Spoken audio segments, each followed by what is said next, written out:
Ayan, meron ako dyan mainit na tubig. Ilulublog muna natin itong dahon ng petchay dito sa tubig. Ayan, tinanggal ko yung mga tangkay niyan para lumambot.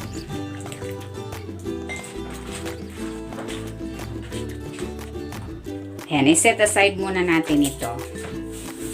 Ayan, next, meron ako dito 2 perasong pritong tilapia. Gagawin ko naman ay hihimayin ko ito. Ayan. Himayin natin.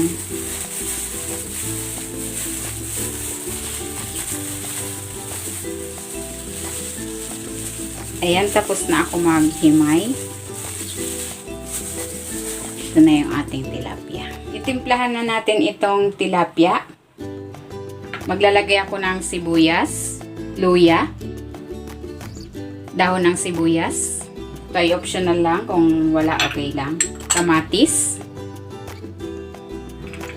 siling green, para may konting kagat ng anghang.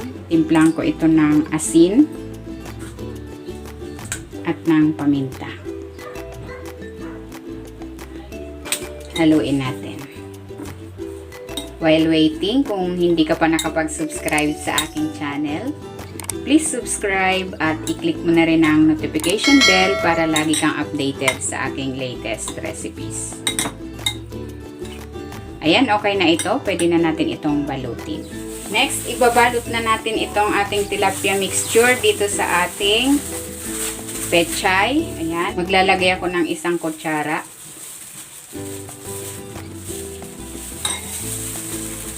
Babalutin natin ito na parang lumpia. Ayan, fold.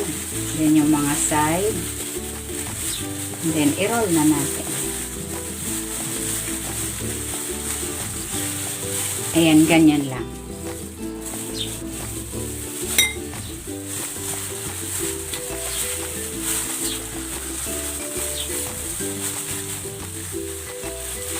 Ayan, patapos na ako magbalot.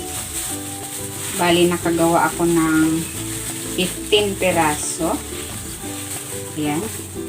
Lulutuin na natin ito. Ilalagay ko na itong gata dito sa kawali. Ito ay unang piga.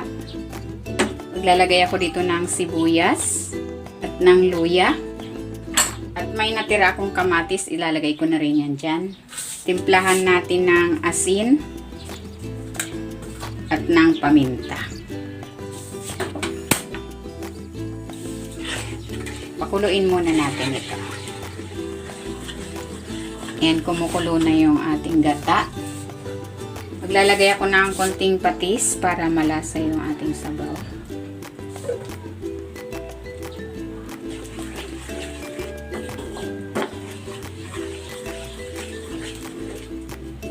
And then, ilalagay na natin dito yung ating pichay.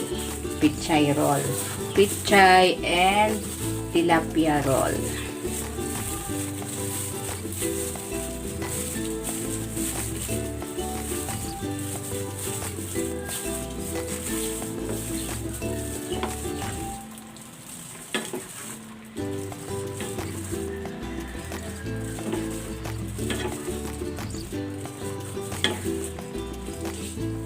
Ayan, ito na yung ating tilapia. Malapot na yung sauce. Maglalagay ako ng labuyo para maanghang, ng siling green.